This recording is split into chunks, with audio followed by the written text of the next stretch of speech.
নবদ্বীপ ব্লকে ফকিরতলা থেকে মুকুন্দপুর প্রধানমন্ত্রী জাতীয় সড়ক যোজনায় প্রায় দীর্ঘ ৪ কিমি গুরুত্বপূর্ণ রাস্তা দীর্ঘদিন ধরে বেহাল।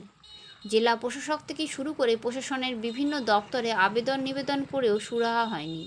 এই অঞ্চলে রয়েছে মাধ্যমিক ও উচ্চ মাধ্যমিক স্তরের দুটি স্কুল। এছাড়াও রয়েছে একটি গ্রামীণ হাসপাতাল ও বিডিও অফিস।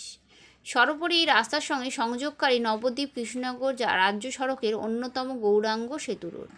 প্রতিদিন সকাল থেকে সন্ধ্যা স্থানীয় বাসিন্দাদের পাশাপাশি এই রাস্তা দিয়ে বহু মানুষ ব্যবহার করে থাকেন যাতায়াতের জন্য। প্রশাসনের সর্বস্তরে জানানোর পরেও রাস্তাটি দীর্ঘদিন ধরে বেহাল। বর্তমান সর্বত্র বড় বড় পাথর উঠে কঙ্কালসারের রূপ নিয়েছে এই রাস্তা। আজ থেকে প্রায় বছরখানেক আগে মেরামতের জন্য গ্রামবাসীরা পথ অবরোধে সামিল হয়। এরপরে সাময়িকভাবে নড়েচড়ে বসে প্রশাসন। কিছুটা জোড়াতাপ্পি দিয়ে মেরামত হলেও এই রাস্তাটি রয়ে গেছে সেই তিমিরে। বর্তমানে সর্বত্র বড় বড় পাথর উঠে কঙ্কালসারের রূপ নিয়েছে এই রাস্তা। নবদ্বীপ পঞ্চায়েত সমিতির প্রাণী সম্পদ দপ্তরে মৎস্য কর্মদক্ষ তপন মণ্ডল জানান, এই অঞ্চলে রয়েছে দুটি স্কুল, একটি গ্রামীণ হাসপাতাল ও বিডিও অফিস। দৈনন্দিন এই রাস্তা ব্যবহার করে বহু ছাত্রছাত্রীর পাশাপাশি ভারী ও মাঝারি যানবাহন চলাচল করে। রাস্তাটি এতটাই বেহাল হয়ে পড়েছে যে মাঝে মাঝেই টোটো উল্টে যাওয়ার ঘটনা ঘটে থাকে। আজ থেকে প্রায় 15 বছর আগে এই রাস্তাটি পূর্ণ আকারে মেরামত হয়েছিল। তারপর থেকেই ক্রমশ বেহাল হয়ে পড়েছে ফকিরতলা থেকে মুকুন্দপুর প্রধানমন্ত্রী সড়ক যোজনার এই রাস্তাটি।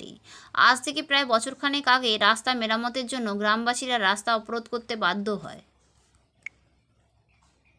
এটা 2015 সালের পর থেকে ফকিরতলা থেকে মুকুন্দপুর যে রাস্তাটি আছে খুবই খারাপ অবস্থার মধ্যে আছে। দীর্ঘদিন ধরে আমরা পড়াশোনাকে জানিয়েছি, জানানোর পর গত 1 বছর আগে আমরা এইখানে গ্রামবাসীরা একটা পথ অবরোধ করে। অবরোধ করার পর তারপরে কিছুটা পরিমাণ কাজ ওরা খুব ওই গাড্ডাগুলো বন্ধ করে দিয়ে যায়, বড় বড় দিয়ে এই খোয়া দিয়ে।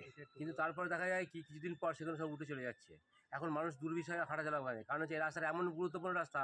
এই রাস্তার মাধ্যমে আমার দুটো বড় বড় স্কুল এখানে, এই দুটো স্কুলের ছেলেমেয়েরা এখানে যেতে পারে না স্কুলে ঠিকমতো। দুটো স্কুল মুকুন্দপুর সবজি বাজার আছে, বড় বাজার, যেখানে চাষিরা ঠিকমতো তারা সবজিটা নিয়ে যেতে পারে না যায় এই রাস্তার জন্য। এবং মহেশগঞ্জ হাসপাতাল আছে, পাশে নবদ্বীপ বিডিও অফিস আছে, সেই বিডিও অফিসে বিভিন্ন মানুষের প্রয়োজনের জন্য যাবে সে যেতে পারে না।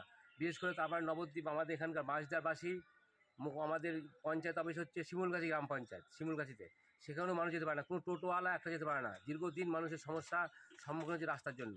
আমরা দীর্ঘদিন বলার পরেও রাস্তাটা কোনো কর্ণপাত করছে না। যেহেতু প্রধানমন্ত্রী সড়ক যোজনা এখানকার এমপি মহোদয় কয়েক বছর আগে গিয়েছিলেন, কিন্তু রাস্তাটা নিয়ে কোনো তদন্ত করেনি, কিছু করছেও না, যাতে দ্রুত রাস্তাটি হয়। আর বারবার প্রশাসনের আমরা ডিএমের কাছেও গিয়েছি, বারবার এলাকার মানুষ হিসেবে গিয়েছি, কিন্তু কোনো কাজও কিন্তু করেনি এখনো। আপনার নাম? আমার নাম তপন মণ্ডল। আপনি? আমি মৎস্য কর্মদক্ষ প্রাণী সম্পদ দপ্তরের নবদ্বীপ পঞ্চায়েত সমিতি।